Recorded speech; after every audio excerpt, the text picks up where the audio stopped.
Some say true love comes when you least expect it, wrapped in life's most ordinary moments. In the rain-swept streets of Millbrook, where dreams often fade like morning mist, Sarah Mitchell was about to stumble upon magic in the form of a rain-drenched golden retriever with eyes that seemed to hold the universe. Little did she know that this trembling creature would lead her straight to James Harrison, the town's most enigmatic billionaire, a man whose heart had been frozen in time behind the towering walls of his mansion. For 15 years, he had chosen solitude over love, shadows over light, until a single act of kindness would crack the fortress he'd built around his soul. This isn't just a story about chance encounters. It's about how one woman's gentle touch would awaken a love so powerful it could thaw even the coldest of hearts, proving that sometimes the greatest romances begin with 4 paws and a leap of faith. The early morning sun painted golden streaks across Sarah Mitchell's tiny kitchen as she juggled making lunch for her daughter and ironing her waitress uniform. The sound of bare feet padding across worn floorboards made her smile. Emma was awake, right on schedule. At 8 years old, her daughter had already mastered the art of reading her mother's morning rush. "Mom, can I wear the blue butterfly?" "Glips today?" Emma appeared in the doorway, her dark curls still tousled from sleep, clutching her beloved sketchbook. The same sketchbook where their dreams took shape in crayon and colored pencil, where their someday house had been drawn and redrawn countless times, each version more elaborate than the last. "Of course, sweetie. They're on my dresser." Sarah checked her watch. 30 minutes until her shift at May's Diner, just enough time to drop Emma at school and make it across town. The morning dance was always precise, a choreography of minutes they couldn't afford to waste.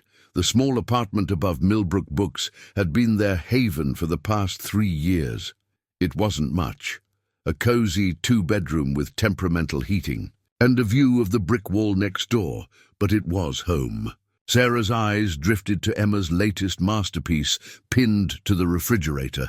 A whimsical drawing of a house with a wraparound porch, complete with a garden full of impossible flowers and a rainbow arching overhead.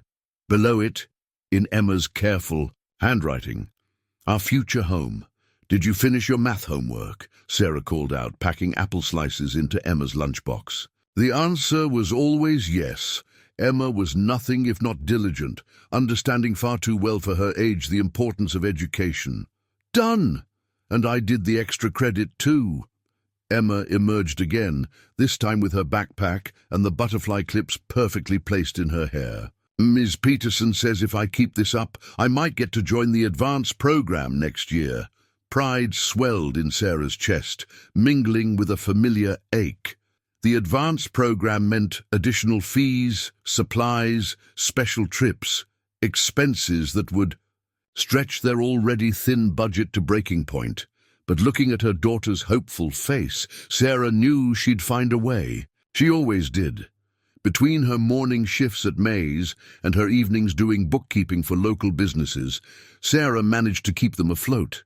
Just barely, but it was enough. Most nights, after Emma was asleep, she'd sit at their small kitchen table with her calculator and stack of bills, moving numbers around like puzzle pieces that never quite fit together. "Ready for another adventure?" Sarah asked, their morning mantra that turned even ordinary days into something special. Emma nodded enthusiastically, already heading for the door. As they descended the creaky stairs to the street, Sarah's mind wandered to her evening schedule. After her diner shift, she had 3 hours of bookkeeping at Johnson's Hardware, then 2 more sets of books to review at home. Sleep would be a luxury, as usual, but the thought of Emma's advanced program kept her going. Her daughter deserved every opportunity, every chance at a better life. The morning air was crisp with early autumn, leaves just beginning to hint at the changes to come. Sarah adjusted Emma's scarf, another thrift store treasure they'd discovered last weekend. "Remember, Mrs. Garcia will pick you up after school today. I'll be home by 7. "I know, Mom. I'll help her with dinner again. She's teaching me to make empanadas." Emma's excitement was contagious, and Sarah felt the weight in her chest lighten slightly. Their elderly neighbor had become family over the years, helping with Emma when Sarah's schedule became impossible. At the school gates, Emma turned and hugged her mother fiercely. "Love you to the moon and back," she whispered, their private goodbye. "And to the stars and beyond." Sarah completed the ritual, watching as her daughter disappeared into the stream of children flooding the playground. For a moment, she allowed herself to linger, imagining a different life where she could volunteer for school events or join the PTA meetings that always conflicted with her work schedule. The walk to May's was quick, her feet carrying her automatically while her mind worked through the month's budget. The diner's neon sign flickered to life just as she arrived, May's round face visible through the window as she prepared for the morning rush. "Morning, sunshine!" May called out as Sarah entered, the bell above the door announcing her arrival. "Coffee's fresh, and table 6 is regular already called to make sure you're working today." May's knowing wink made Sarah blush. Mr. Peterson, a kind widower who always left generous tips, had become one of her regular customers. Tying her apron. With practiced efficiency, Sarah checked her appearance in the chrome surface of the coffee maker. Her blonde hair was neatly secured in a practical bun, her makeup minimal but precise. The dark circles under her eyes were barely visible, thanks to the concealer she'd splurged on last month. Looking presentable was part of the job, and tips made the difference between making rent and not. The morning regulars began trickling in as Sarah started her rounds, coffee pot in hand, order pad ready. Each customer was a familiar face, their orders memorized, their stories known. There was comfort in the routine, in knowing exactly what was expected of her. Yet lately, a restlessness had been growing.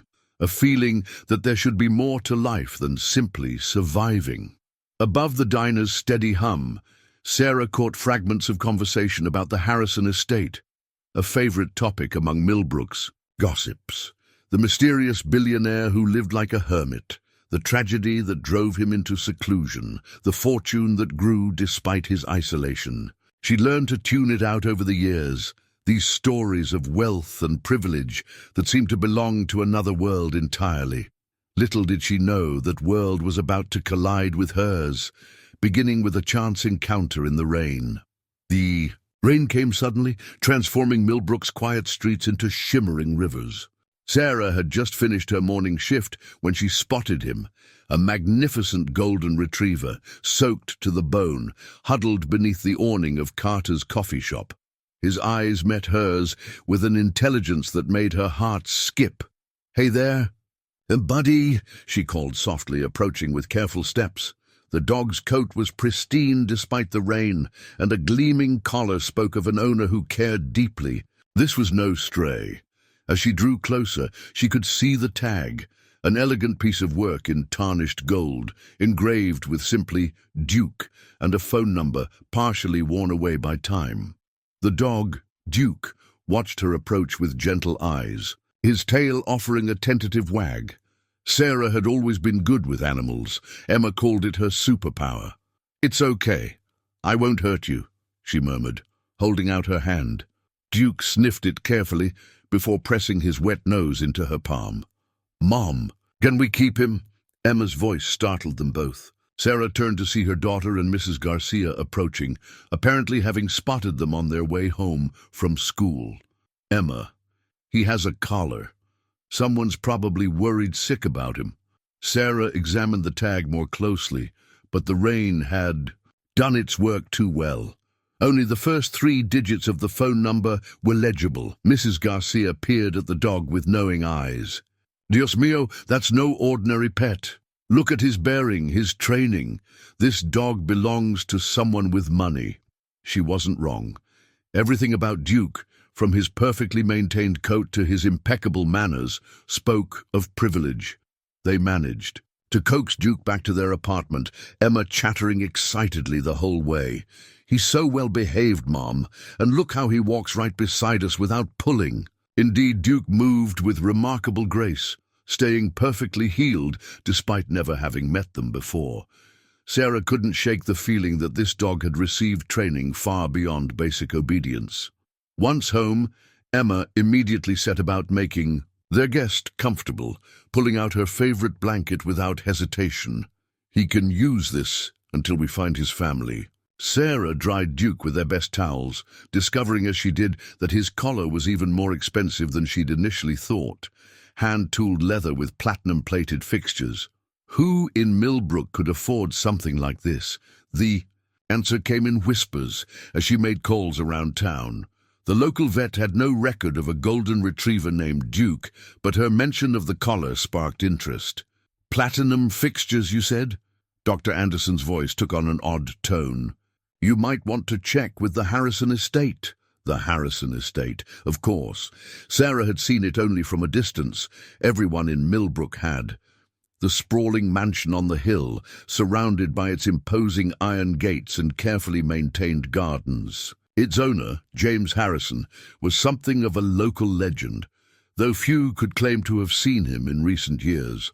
While Emma did her homework, sneaking bits of her sandwich to Duke when she thought Sarah wasn't looking, Sarah searched online for any information about the Harrison family's pets.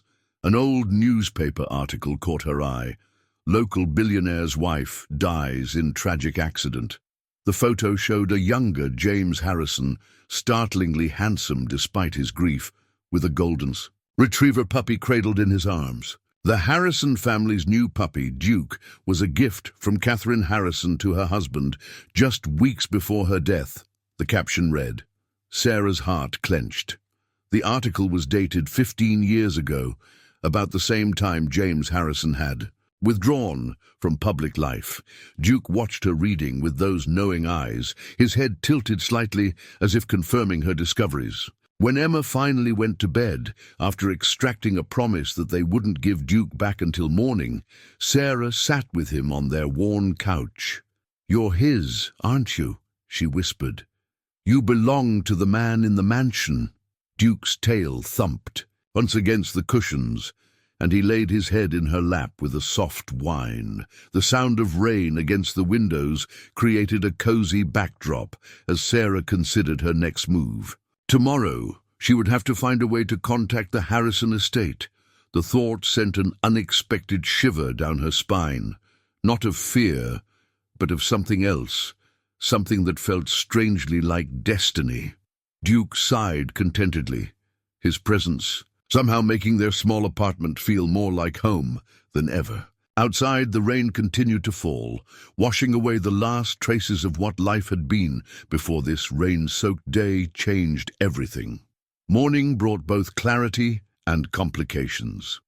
Sarah stood at her kitchen window, watching Duke and Emma share breakfast, her daughter sneaking him bits of toast while he gazed at her adoringly.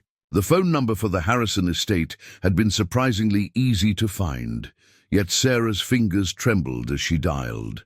The line rang 3 times before a crisp, professional voice answered.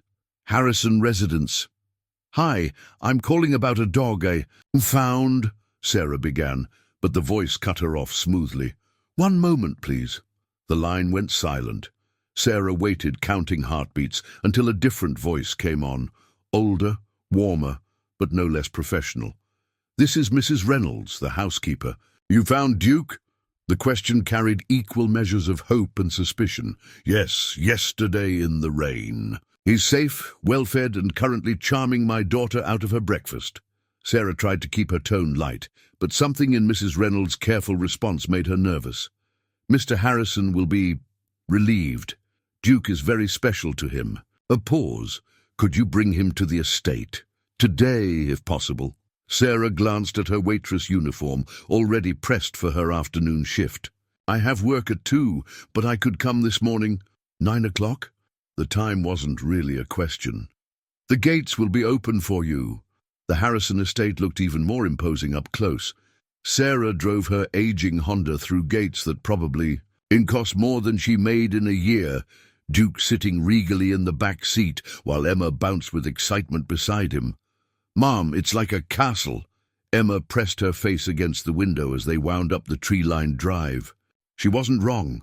The mansion loomed ahead, all Gothic spires and weathered stone, its windows gleaming in the morning sun like watchful eyes. Mrs. Reynolds met them at the front steps, an elegant woman in her 60s, her silver hair perfectly styled. Her eyes widened slightly at the sight of Emma, but she recovered quickly. "Thank you for bringing him home. Mr. Harrison will want to express his gratitude personally." "Oh, that's not necessary," Sarah started, but Mrs. Reynolds was already leading them into the mansion's cavernous entrance hall. The interior was a study in old-world luxury, gleaming hardwood floors, priceless artworks, and a sweeping staircase that made Emma gasp. "Please, wait here." Mrs. Reynolds gestured to a sitting room that could have comfortably held Sarah's entire apartment. "Mr. Harrison will join you shortly." As they waited, Sarah caught glimpses of life behind the mansion's facade. A piano played softly somewhere above them, halting notes that spoke of practice rather than performance. Footsteps echoed down distant corridors, and through tall windows she saw gardeners tending immaculate flower beds with scientific precision. "Mom," Emma whispered, clutching Sarah's hand. "Look!" She pointed to a portrait above the fireplace. A younger James Harrison stood beside a beautiful woman with laughing eyes, Duke as a puppy cradled in her arms. The same photo from the newspaper article, but larger, more intimate. A floorboard creaked behind them. Sarah turned and felt her heart stop. James Harrison stood in the doorway, his presence filling the room like a gathering storm.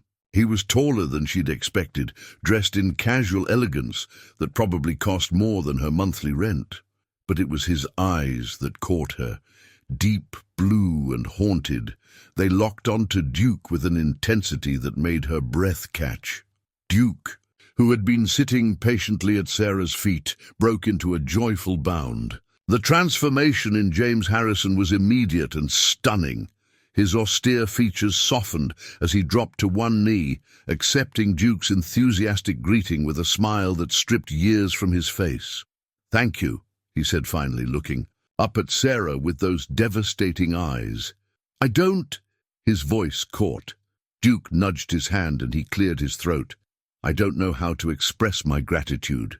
"Anyone would have done the same," Sarah managed, acutely aware of her department store clothes and scuffed shoes. "No," he said simply, "they wouldn't have." His gaze shifted to Emma, who was watching the reunion with unabashed fascination. "And who is this young lady?" "I'm Emma." Her daughter stepped forward, social anxiety apparently forgotten in the face of such drama. "Duke stayed with us last night.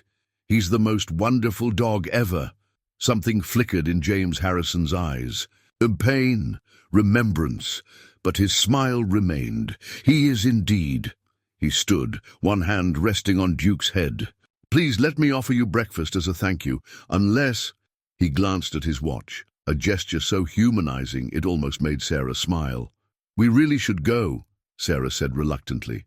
"I have work, and Emma has school. Another time, then." It wasn't quite a question. James Harrison reached into his pocket and withdrew a business card, holding it out to Sarah. Their fingers brushed as she took it, sending an unexpected spark through her nerves. "Please call if there's ever anything—" A phone rang somewhere in the mansion's depths. Mrs. Reynolds appeared as if summoned. "Sir, the Tokyo office." "Of course." He straightened, the walls visibly rebuilding behind his eyes. "Mrs. Reynolds will see you out. And truly, thank you for bringing him home."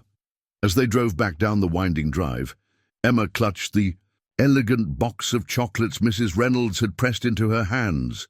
Sarah clutched the business card, its embossed lettering burning into her palm like a promise. "Mom?" Emma's voice was thoughtful.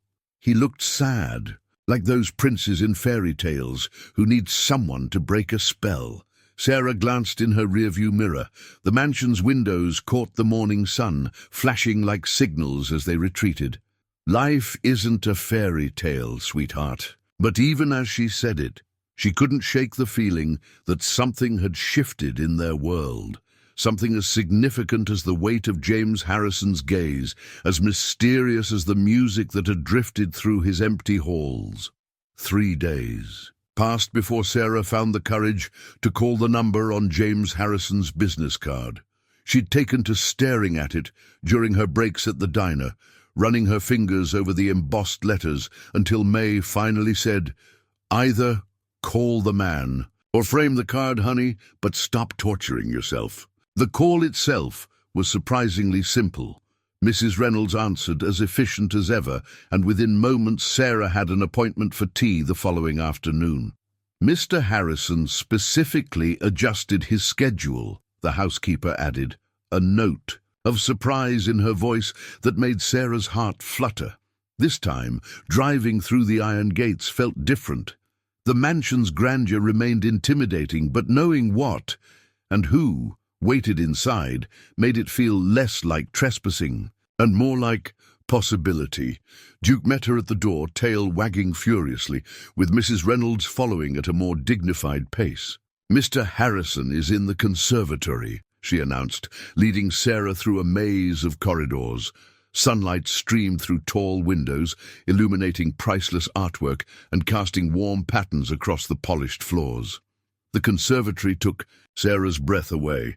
3 walls of soaring glass looked out over meticulously maintained gardens, while delicate orchids and exotic plants created an indoor paradise. And there, looking somehow both perfectly at home and terribly alone, stood James Harrison. He turned at their entrance, and Sarah saw something flash across his face. Relief, pleasure, before his composed mask settled back into place. "Ms. Mitchell, thank you for coming." "Sarah, please," she corrected gently, watching as Duke padded over to sit at James's feet. The dog's presence seemed to anchor him, making him more approachable. "Sarah." He gestured to an elegant seating arrangement where tea had been laid out. "Please join me." As they settled into the comfortable chairs, Sarah noticed the piano in the corner, the source, she guessed, of the music she'd heard during her last visit. "Do you play?" she asked, nodding toward it. A shadow crossed his face. "My wife did. I've been trying to learn, a way to keep her memory alive, I suppose." He poured tea with practiced grace, his hands steady despite the weight of the admission. "The piece I heard the other day was beautiful," Sarah offered, accepting the delicate china cup. "Melancholy, but beautiful." James's eyes met hers, startled. "You heard? Most people don't notice." He trailed off, studying her with new interest. "Catherine always said music was the language of emotions we couldn't express in words. Your wife sounds like she was a remarkable woman." "She was." His voice softened. "Duke was her last gift to me. She knew." He cleared his throat. "She knew I would need him." Sarah watched as Duke pressed closer to James's leg, offering silent comfort. "He found me, you know. In all of Millbrook he chose to wait under that awning until I passed by. Perhaps Catherine had a hand in that too," James said quietly, then looked surprised at his own words. "I'm sorry, that sounds—" "No," Sarah interrupted. "It's nice, the idea that love can guide us even after—" She stopped, realizing she was treading on very personal ground, but James was nodding, his guard lowering slightly. "Duke has never run away before. In 15 years, not once. Until that day." He looked at her intently. "Tell me about yourself. Sarah, what do you do when you're not rescuing lost dogs?" She laughed softly. "Nothing nearly as interesting as running a business empire. I wait tables at May's Diner, do bookkeeping on the side, raise my daughter, try to keep our dreams bigger than our bank account. Your daughter, Emma, she's quite remarkable." "She is." Sarah smiled, pride overwhelming any embarrassment about their circumstances. "She sees magic in everything, even this place. She said it was like a castle from a fairy tale." "And what do you see?" James asked, his voice low and intent. Sarah met his gaze. "I see a home waiting to be lived in again. Music waiting to be played. Gardens waiting to be enjoyed rather than just maintained." Something shifted in James's expression, like sunlight breaking through clouds. Most people see only the wealth, the isolation. They create stories about the reclusive billionaire. I'm not most people, Sarah said simply. No, he agreed softly. You're not. He set his cup down carefully. Sarah, I have a proposition for you. She tensed slightly, and he quickly added, a professional one. I've been looking for a personal assistant, someone to help manage the household, coordinate with charities, handle correspondence.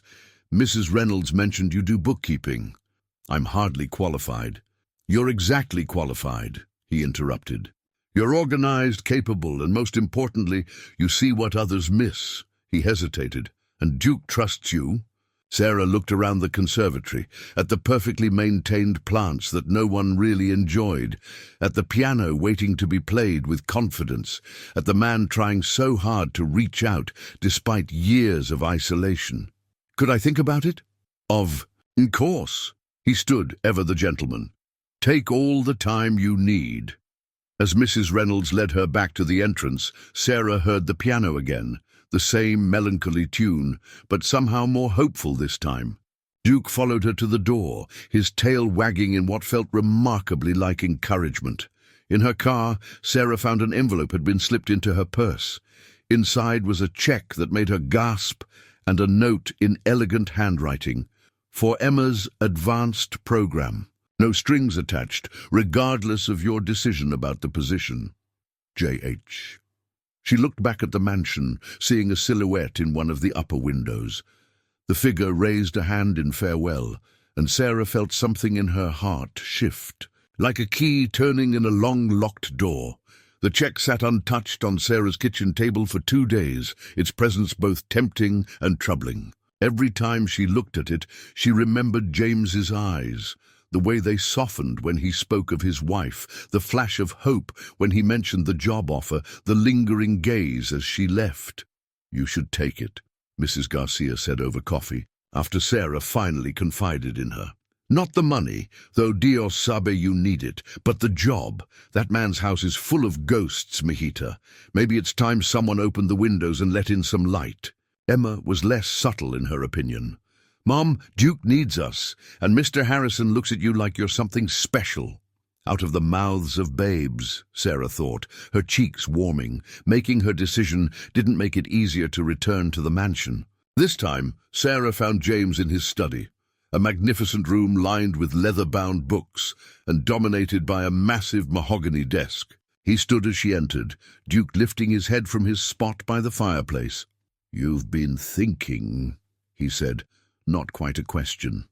His fingers drummed nervously on a stack of letters. She noticed they were all unopened, their envelopes yellowed. With age. I have conditions, Sarah replied, squaring her shoulders.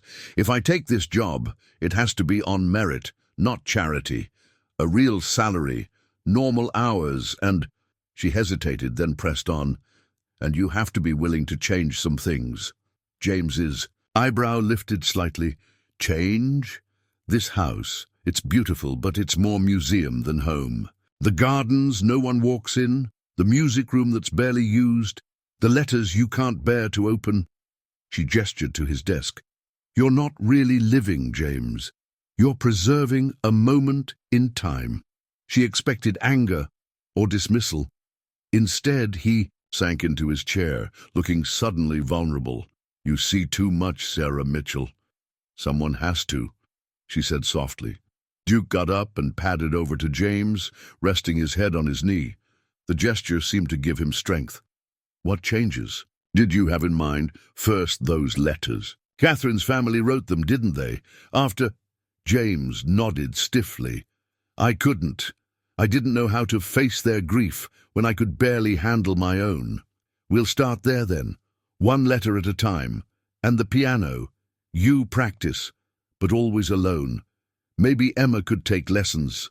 She's always wanted to learn, and having a student might help you feel less haunted, he supplied with a ghost of a smile. Less lonely, Sarah corrected gently. Something shifted in his expression. Fear, hope, longing, all mingled together. And the gardens. Duke needs proper walks, not just the same path every day, and I happen to know an 8-year-old girl who would love to help plant a butterfly garden. James looked around his study as if seeing it through new eyes. It won't be easy, he warned. I've been this way for a long time. Nothing worth doing ever is, Sarah replied. She reached into her purse and pulled out the check. I can't. Accept this, not as a gift, but if you're serious about the job. He stood, decision made. When can you start? Tomorrow, after I drop Emma at school. Sarah? His voice stopped her as she turned to leave. Thank you for seeing what needs to change, for being willing to help make those changes. She looked back at him, this powerful man who had hidden himself away from life for so long. Thank you for being brave enough to try. That evening, as Sarah sorted through her own bills and paperwork, she found herself thinking about the unopened letters in James's study. 15 years of grief, sealed in envelopes. 15 years of a life half-lived, of music played in empty. Rooms and gardens maintained, but never enjoyed. Emma's voice drifted from her bedroom, where she was chattering to Mrs. Garcia about butterfly species and piano music. The sound of hope, of life moving forward. Sarah touched the business card James had given her, still kept carefully in her wallet. Sometimes love wasn't about grand gestures or fairy tale moments. Sometimes it was about having the courage to open old letters, to walk in neglected gardens, to let music fill empty spaces. Sometimes it was about helping someone find their way back to life, one small change at a time. Duke had known somehow. That day in the rain, he hadn't just been seeking shelter. He'd been seeking a bridge between two lonely souls, a way to bring light back into a darkened life. Dogs were wise that way, Sarah thought. They could sense what humans needed, even when the humans themselves didn't know. Sarah's first official day at Harrison Manor began with a contract that made her hands tremble. The salary was more than triple what she made at the diner and bookkeeping combined. Mrs. Reynolds presented it with a knowing smile, along with a sleek laptop and smartphone. Mr. Harrison insists his personal assistant be properly equipped, she explained, showing Sarah to her new office, a sun-filled room overlooking the gardens. Though I suspect you'll be doing more than just handling correspondence. The deeper meaning in her words became clear when James appeared in the doorway, Duke at his heels. I have a larger proposition to discuss, he said, his usual composure, tinged with nervousness. Would you join me for a walk? The morning air was crisp as they strolled through the gardens, Duke trotting happily ahead. James led them to a neglected greenhouse, its glass panels clouded with age. Catherine's pride and joy, he said softly. She grew orchids here.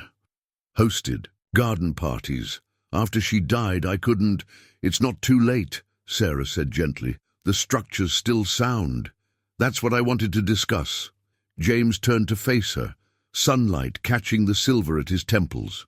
The Harrison Foundation has always made charitable donations, but they're just numbers on paper. Catherine believed in active community involvement.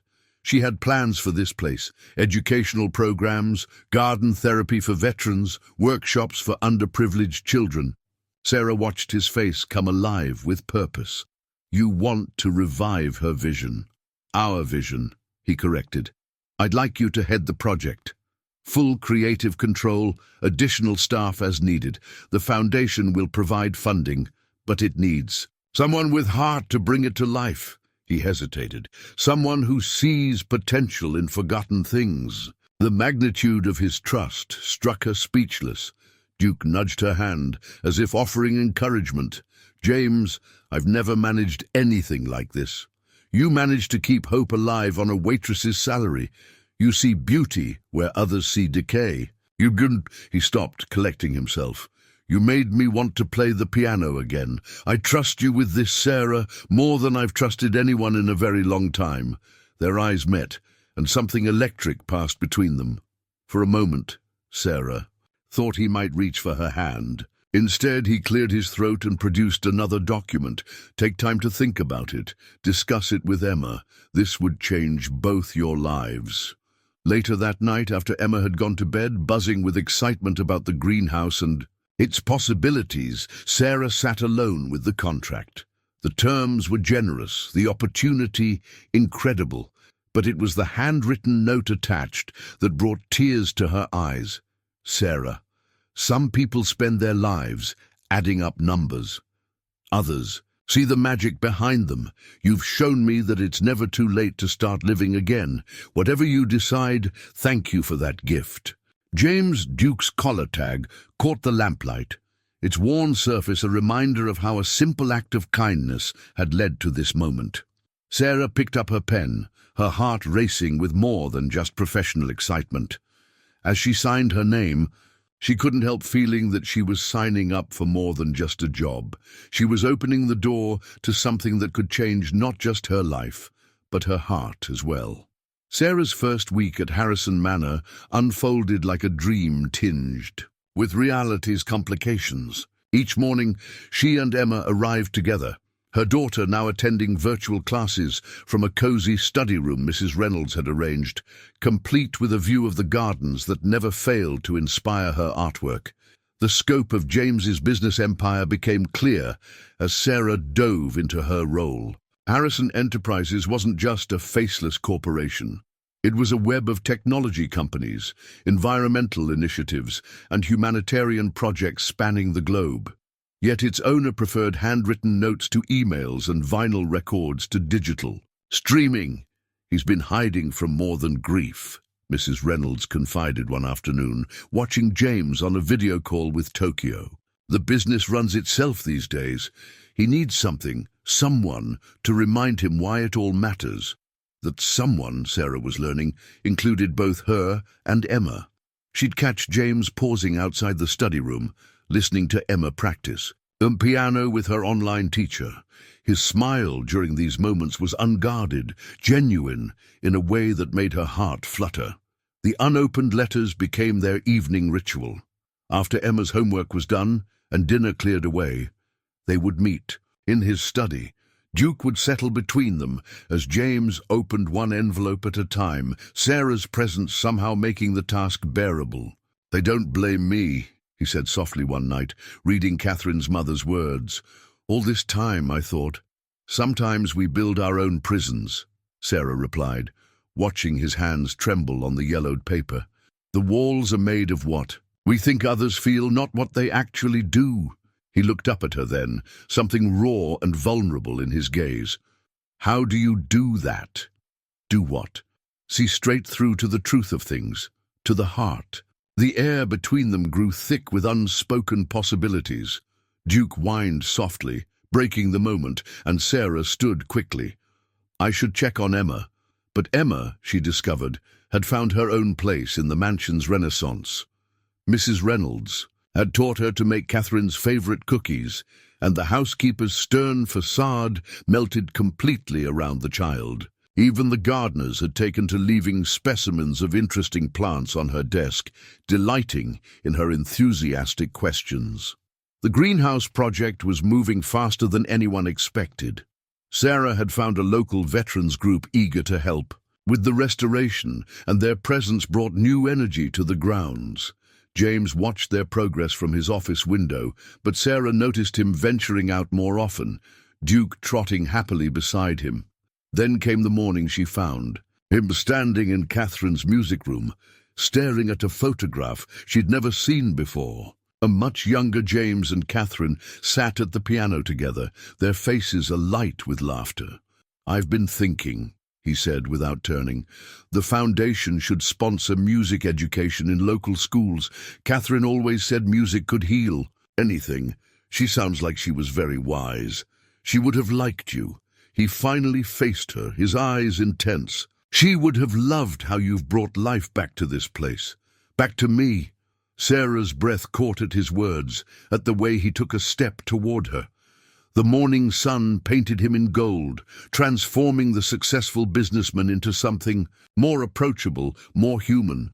A crash from the hallway shattered the moment. Emma had dropped her art supplies, sending pencils rolling in every direction. By the time they helped her gather everything, the spell was broken, but something had shifted between them. That evening, reviewing foundation proposals in her office, Sarah found a small package on her desk. Inside was a beautiful silver picture frame, and beneath it, a note in James's distinctive handwriting: "For new memories." Some spaces need to be filled with more than just echoes of the past. The frame was empty, waiting for a photograph not yet taken. Sarah touched it gently, understanding the promise it represented. From the garden below came the sound of Emma's laughter. She was showing James her sketches for the butterfly garden, Duke barking excitedly around them. Sarah stood at her window, watching the scene unfold. James caught her eye and smiled. Not his polite business smile, but something warmer, more personal, something that made her wonder if empty frames and healing hearts might be filled sooner than either of them had expected. The discovery came by accident. Sarah was organizing James's study when she found the newspaper article tucked inside an old ledger. Tech prodigies rise. Harrison's AI breakthrough changes industry. The photo showed a younger James accepting an award, Catherine beaming beside him, her hand resting protectively over her stomach. Sarah's heart stopped. The article was dated just 2 months before Catherine's death, and the subtle gesture in the photo spoke volumes. She hadn't just lost her life in that accident, she'd been carrying their child. "I see you found it." James's voice from the doorway made her jump. Duke pressed against his leg, sensing the tension. "I wondered when you'd uncover that particular ghost." "James, I'm so sorry. I didn't mean to pry." "You weren't." He crossed to his desk, movements measured. "You were doing your job. And perhaps it's time someone knew the whole truth." He sank into his chair, looking suddenly exhausted. "The AI system I developed, it was meant to make driving safer, prevent accidents. The irony..." His laugh was bitter. Catherine was so proud. She insisted on driving to the award ceremony herself, testing the system. She trusted my work. Completely. Sarah's throat tightened. The accident, system failure, one small coding error. By the time they found the flaw, he stopped, hand dropping to Duke's head. "She was 8 months pregnant. A boy. We were going to name him Michael, after her father." The silence that followed was heavy with 15 years of unspoken grief. Sarah moved without thinking, crossing to his side. Her hand found his shoulder, and she felt him tense, then gradually relax under her touch. "Is that why you stopped innovating?" The article mentioned other projects. "How could I trust myself to create anything else?" His voice was raw. "Everything I touch." "That's not true." Sarah knelt beside his chair, forcing him to meet her eyes. "Look at what you've built. The foundation, the businesses helping people, worldwide. Catherine would be proud of that. Would she?" The vulnerability in his question broke her heart. "I've hidden away for so long, letting computers run everything, playing it safe, and now. He looked at her with an intensity that made her breath catch. "Now I find myself wanting to try again, to build something new, to trust." The air between them crackled with possibility. Sarah was acutely aware of how close they were, of his hand moving to cover hers where it still rested on his shoulder. A knock at the door made them spring apart. Mrs. Reynolds entered with afternoon tea, her knowing look making Sarah blush. "The contractors for the greenhouse have arrived, Miss Mitchell, and Miss Emma is quite insistent about showing Mr. Harrison her new piano piece." The moment broken, Sarah gathered herself. "I should go meet them. The veterans group has some wonderful ideas for the therapy garden." "Sarah," James's voice stopped her at the door. "Thank you for making me remember. There can be more to life than just surviving." She smiled softly. "Sometimes the hardest part is just letting ourselves believe we deserve more." Later, watching Emma play her simple melody for James while Duke lounged at their feet, Sarah thought about the article again. Not the tragedy it revealed, but the Hope in Catherine's expression, the pride in James's accomplishments. Somewhere in this mansion, a brilliant man had lost not just his family, but his faith in his own ability to create good in the world. The local paper's headline that morning had announced, Harrison Foundation to launch revolutionary education initiative. The photo showed James at the greenhouse groundbreaking, Emma excitedly pointing out features of her butterfly garden design. His smile was genuine, unguarded, a man coming back to life. Sarah touched the silver frame on her desk, still empty but somehow full of promise. Sometimes healing didn't mean forgetting the past. It meant building a future worthy of those we'd lost. And sometimes love grew not in grand gestures, but in the quiet moments of understanding, in the courage to try again, in the faith to believe in second chances.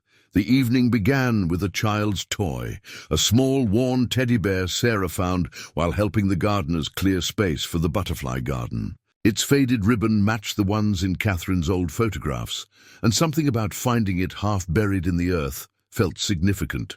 She brought it to James's study, where he sat reviewing foundation documents. Duke lifted his head from his usual spot by the fireplace, tail thumping gently against the floor. I think this belonged to her, Sarah said softly, placing the bear on his desk. James's hands froze over his papers. Mr. Buttons, he whispered, touching the bear's worn ear. She kept him from her childhood, said our son would. His voice caught. Sarah settled into her usual chair, waiting. Over the past weeks, she'd learned that silence often said more than words. We had the nursery already, he continued finally. Catherine insisted on doing most of it herself. She'd sit in the rocking chair with this bear, telling him stories about the baby. He looked up, his eyes bright with unshed tears. After, I couldn't bear to pack it away. Must have ended up in the garden during one of my darker periods. Tell me about her, Sarah said gently. The real Catherine, not just the tragedy. A ghost of a smile touched his lips. She was incandescent, brilliant but kind. She could discuss quantum physics one minute and spend the next completely engrossed in teaching neighborhood kids about butterflies. He gestured to the bear. She kept this on her desk at the university where she taught, said it reminded her not to take life too seriously. Emma's father was like that, Sarah found herself saying. Brilliant but playful. He could make anyone laugh. She twisted her hands in her lap, until he couldn't anymore. James looked at her intently. You've never spoken about him. He was a musician, jazz pianist, the kind that lights up a room. Sarah smiled sadly. Depression darkened his world gradually. By the time Emma was 3, he couldn't find the light anymore. One morning, he just left. No note, no goodbye. Just empty drawers and a half-finished composition on the piano. How did you survive it? The same way you did, one day at a time. Found strength in Emma's smile, in small kindnesses, in the hope that tomorrow might be better. She met his gaze. The hardest part wasn't losing him. It was learning to trust again, to believe that love doesn't always end in loss. The silence that followed was heavy with understanding. Duke got up and moved between them, laying his head on Sarah's knee while his tail brushed James's feet, physically connecting them. The foundation board wants to extend the music program, James said suddenly. Fund private lessons for gifted students who can't afford them. I've been hesitant to approve it because of the memories, he nodded. But watching Emma at the piano, seeing her joy in learning, Catherine would have loved that. She believed music could heal anything. Maybe she was right. Sarah stood, moving to the piano in the corner. Her fingers brushed the keys tentatively. Emma's been teaching me the basics, said I needed to understand music to understand healing.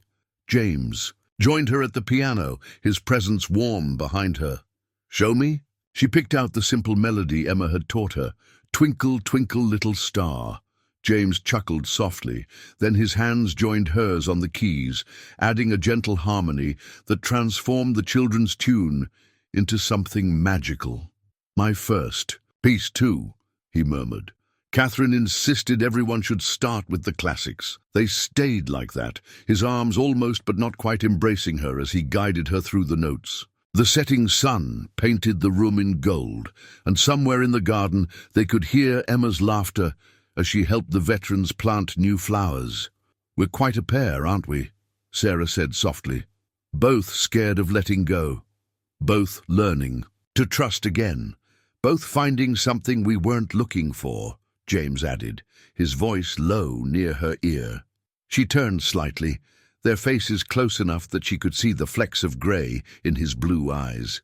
For a moment, the air between them hummed with possibility. Then Duke barked, announcing Emma's arrival with her latest garden discoveries, and they stepped apart. But something had shifted. A wall had crumbled, and in its place hope bloomed as delicate and promising as the butterflies Emma was so determined to attract. The headline blazed across Sarah's tablet screen. "Harrison Tech Revival. Inside Source reveals new AI project." Her heart sank as she read further. Someone had leaked details of James's private research, the new safety protocols he'd been quietly developing, inspired by their conversations about healing old wounds. She found him in his home office, shoulders tense as he spoke rapidly into his phone. Duke paced anxiously beside him, picking up on his distress. "Damage control isn't enough, Richard," James was saying. "Klein Industries will try to beat us to market now. They've been waiting years for me to slip up." He looked up as Sarah entered, his expression darkening. "I'll call you back." "I just saw the article," she said softly. "James, I'm so sorry. It's not your fault." He ran a hand through his silver-streaked hair. "Klein's CEO is ruthless. He's already calling it reckless to trust me with AI development after what happened." The unspoken pain in his voice made Sarah's chest tight. "He's trying to use Catherine's accident against you, and it's working. The Foundation's board is nervous. Donors are asking questions." His laugh was bitter. 15 years of hiding, and the moment I tried to step back into the light." A knock at the door interrupted them. Mrs. Reynolds entered, her usual composure shaken. "Sir, there's someone here you need to see." She hesitated. "It's Mark Mitchell." Sarah felt the blood drain from her face. "My ex-husband." Mark stood in the entrance hall, still handsome in a rakish way, his musician's fingers tapping restlessly against his leg. His eyes lit up when he saw Sarah. "Hey, sunshine, been a while." 5 years, she said coldly. "Why are you here? Can't a father want to see his daughter?" His smile turned calculating as he looked around the mansion. "Though, I have to admit, I was intrigued when I saw your name in the paper. Harrison Foundation's new director." "You've moved up in the world." James stepped forward, his presence protective without being possessive. "Mr. Mitchell, this is private property." "Oh, I know all about private property." Mark's tone grew sharp. "Just like I know all about men who use their wealth to solve their problems. Tell me, Mr. Harrison, how much did it cost to buy my wife and daughter's affection?" "That's enough!" Sarah's voice shook with anger. "You lost the right to call me your wife when you walked out on us, when you stopped sending child support, when you missed every birthday, every Christmas. I was sick." Mark's charming facade cracked. "You, of all people, should understand depression, working for a man who locked himself away for 15 years over his dead wife." The cruel words hung in the air like poison. Sarah saw James flinch, saw the walls starting to rebuild in his eyes. "Get out." Her voice was ice. "Before I call the police." "This isn't over, sunshine." Mark backed toward the door. "I have rights. And the press would love to hear about the tragic billionaire and the convenient single mom who wormed her way into his life." After he left, the silence was deafening. Duke whined softly, moving between Sarah and James as if trying to keep them connected.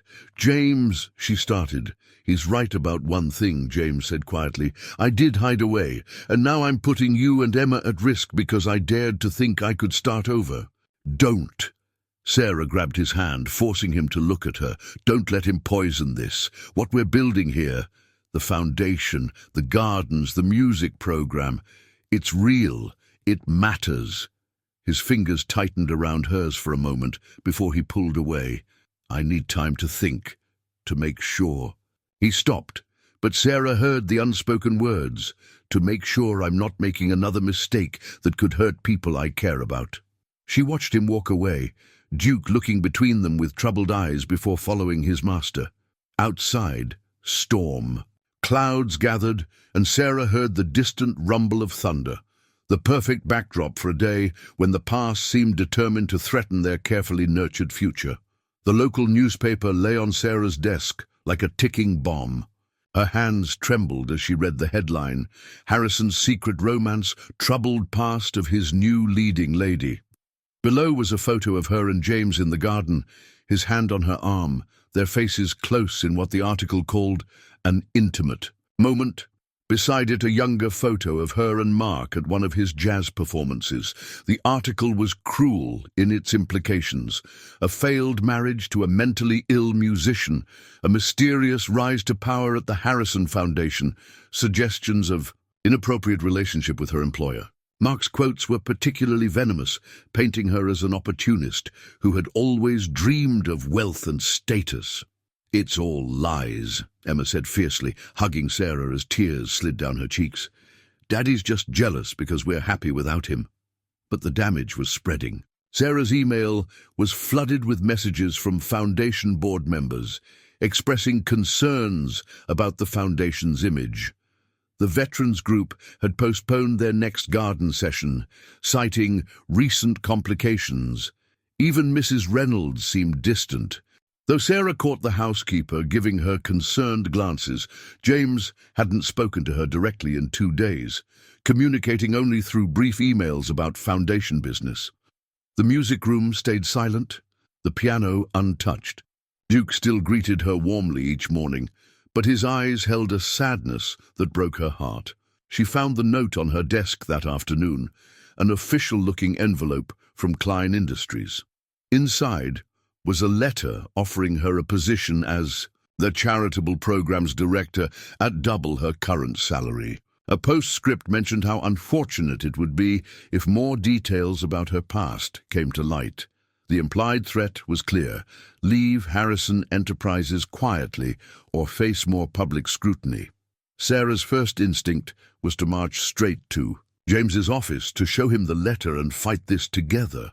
But when she reached his door, she heard him on the phone. "I understand the board's concerns," he was saying, his voice tired. "Yes, perhaps I moved too quickly with the expansion. No, my personal life won't affect company decisions. Of course, I'll review all recent appointments." Sarah backed away, her heart heavy. This was exactly what she'd feared, that her presence in his life would make him vulnerable, would threaten the progress he'd made in rejoining the world.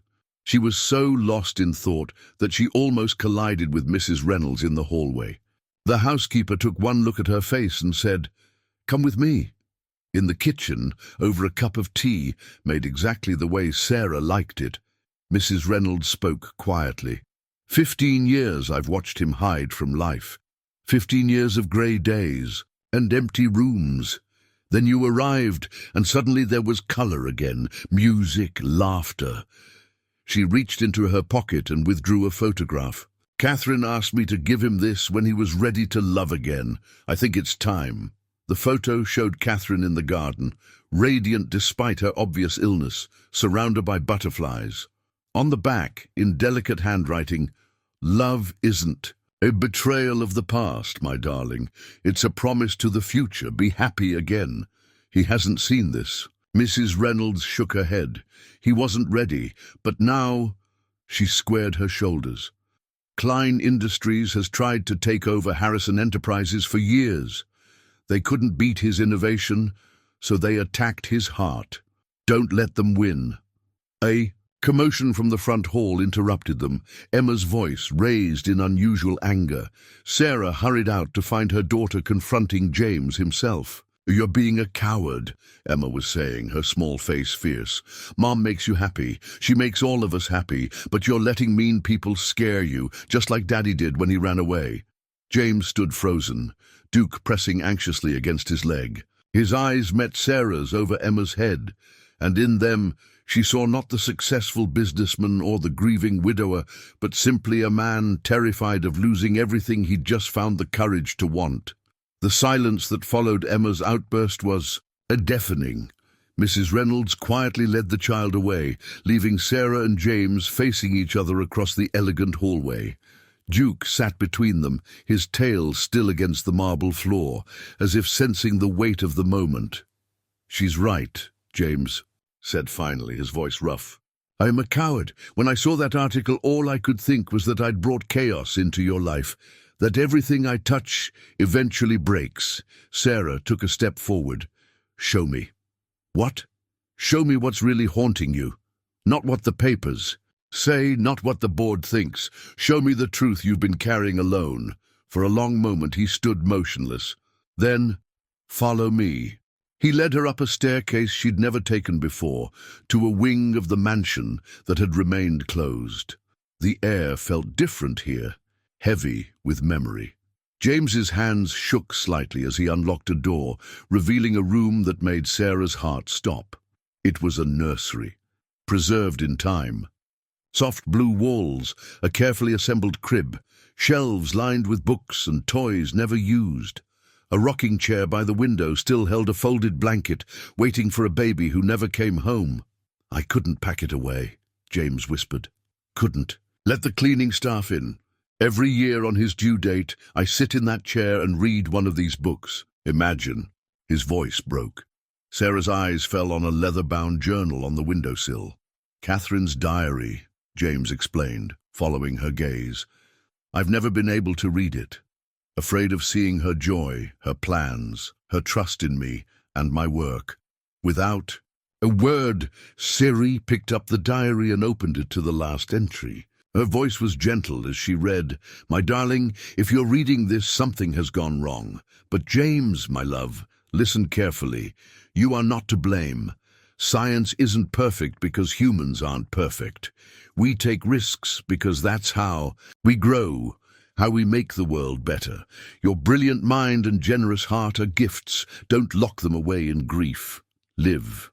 Love again. Make our son proud of the father he never got to meet."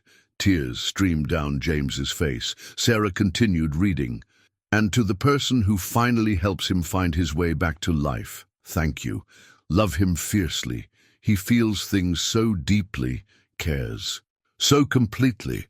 Help him remember that vulnerability isn't weakness, it's courage." Sarah closed the diary, her own eyes wet. She knew you better than anyone, and she'd be so proud of what you're doing now. The foundation, the music program, opening your heart again. "Until I let fear send me running at the first sign of trouble." James moved to the window, his shoulders tense. "When I saw that article, heard your ex-husband's threats, I thought history was repeating. That by letting myself care for you and Emma, I was putting you at risk." "James." Sarah walked to him, turned him to face her.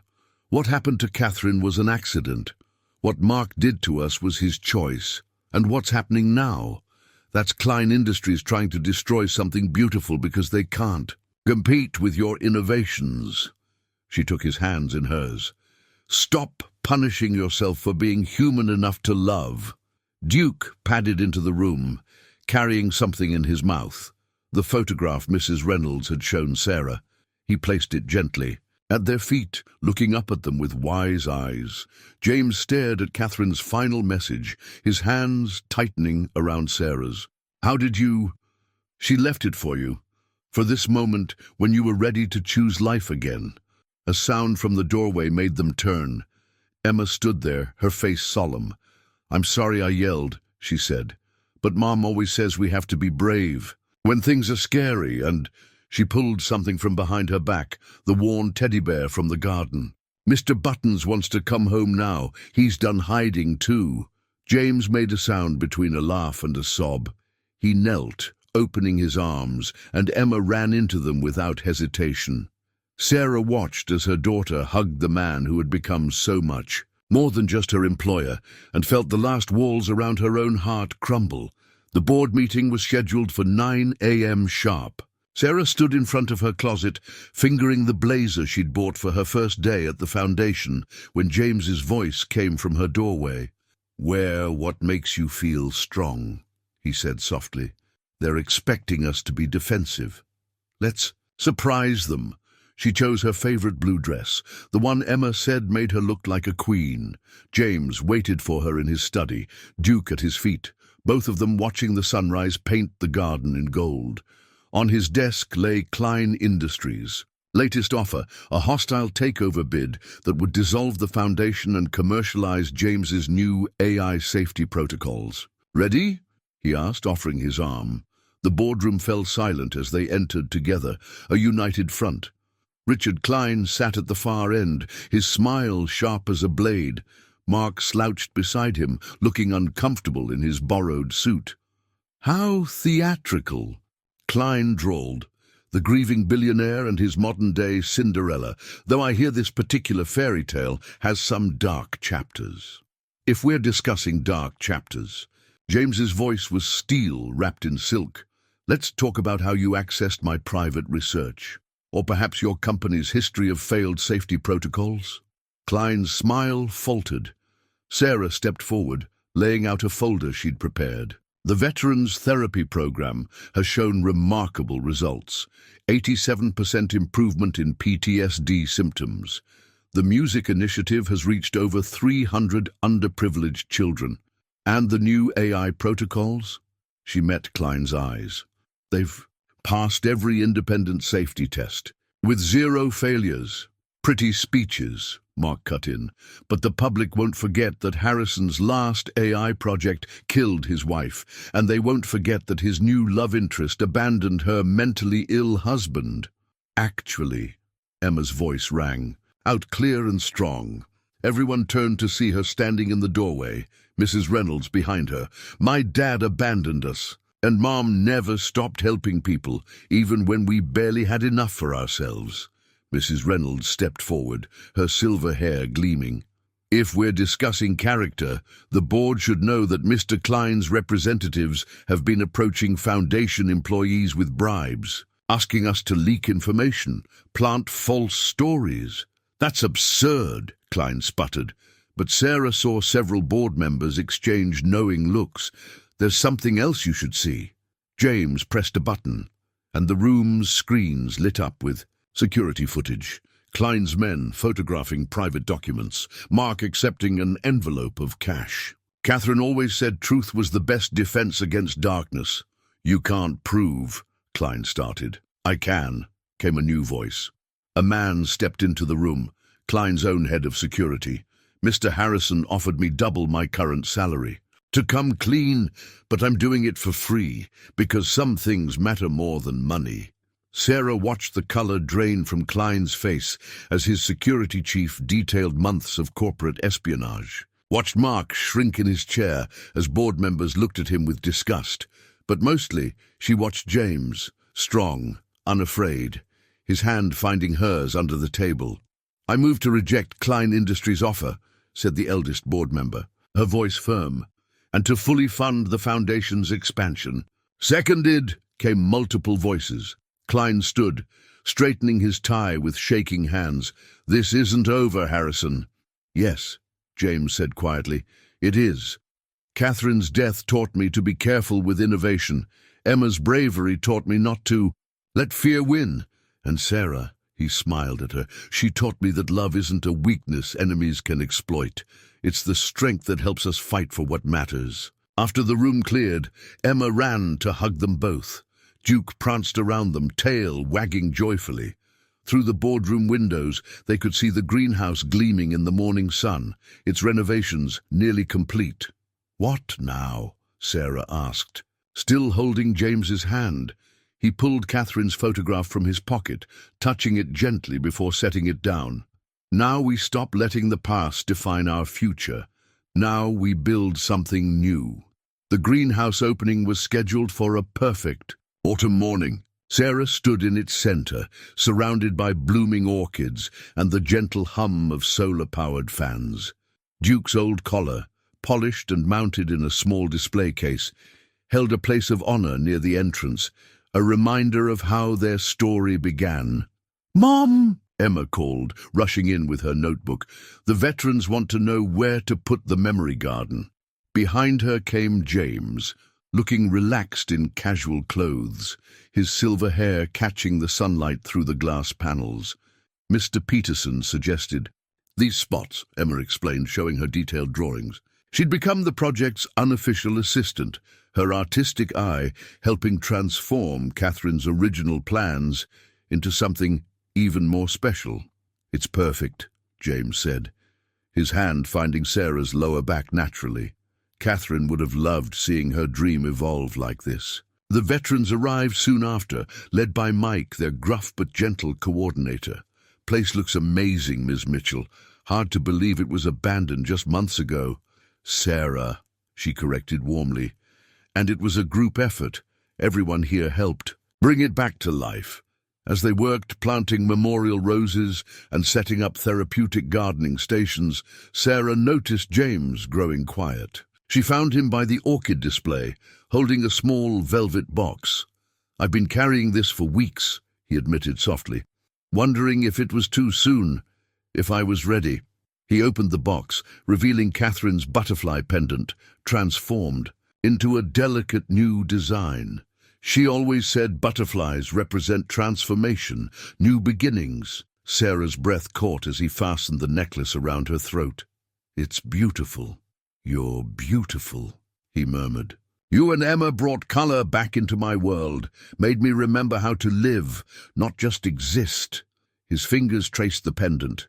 "I'm not asking for anything yet, just wanting you to know that my heart is ready, whenever yours is." A commotion outside drew their attention. Through the glass walls, they saw reporters gathering, the first press coverage since the Klein Industries scandal. But instead of tension, Sarah felt only peace.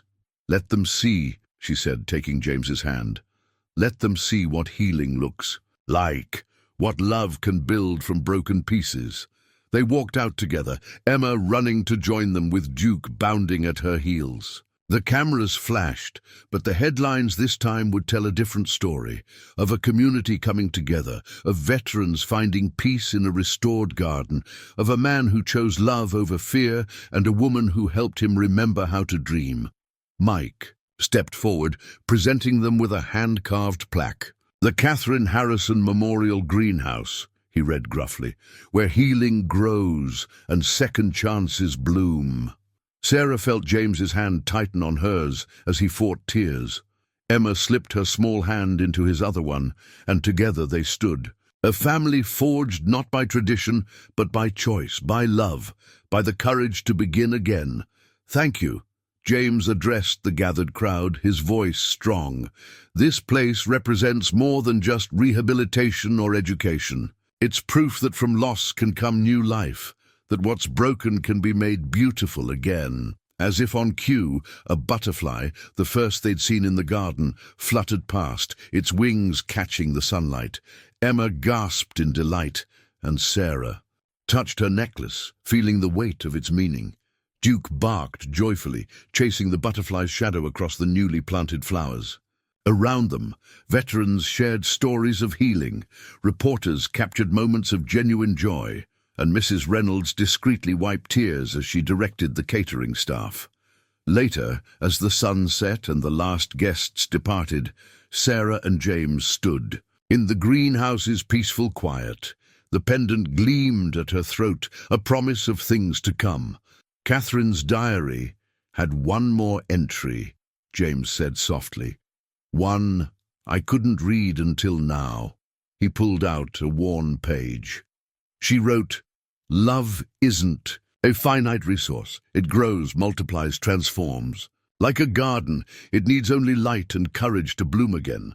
Sarah leaned into him, watching Emma teach Duke to weave between the flower beds without disturbing them.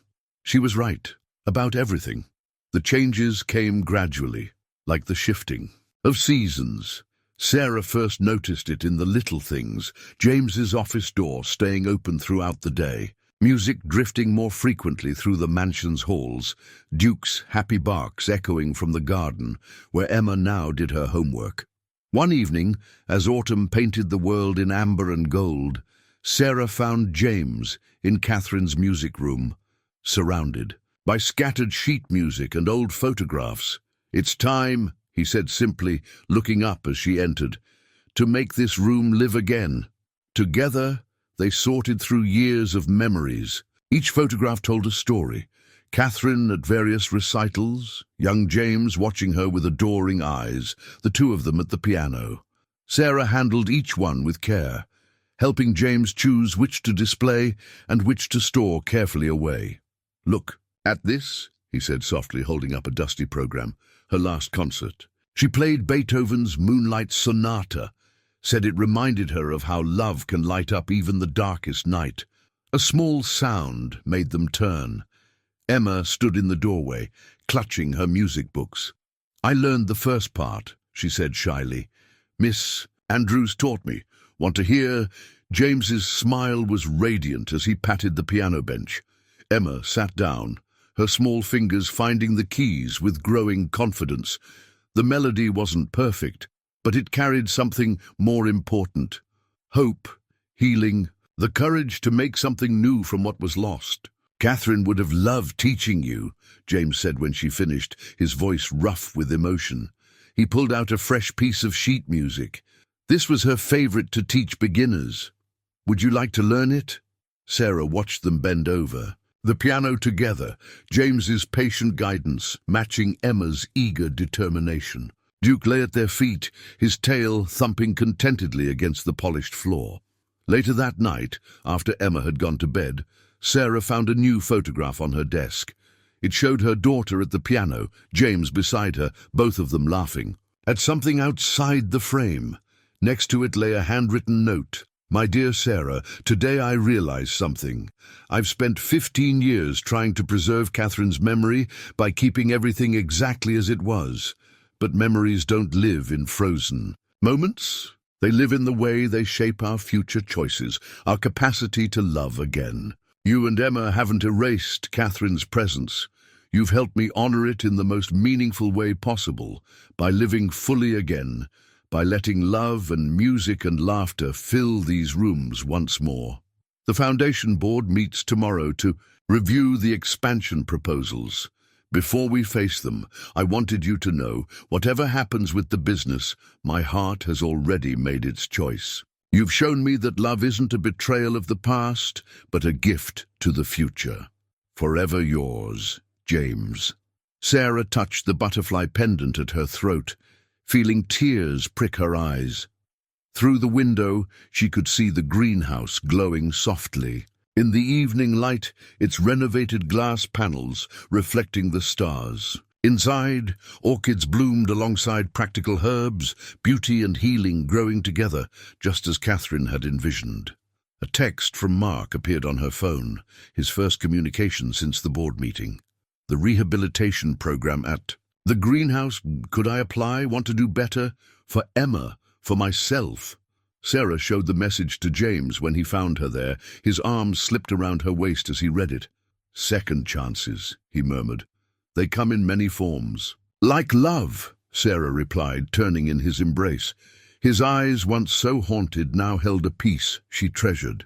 "It comes in many forms, too. And this form?"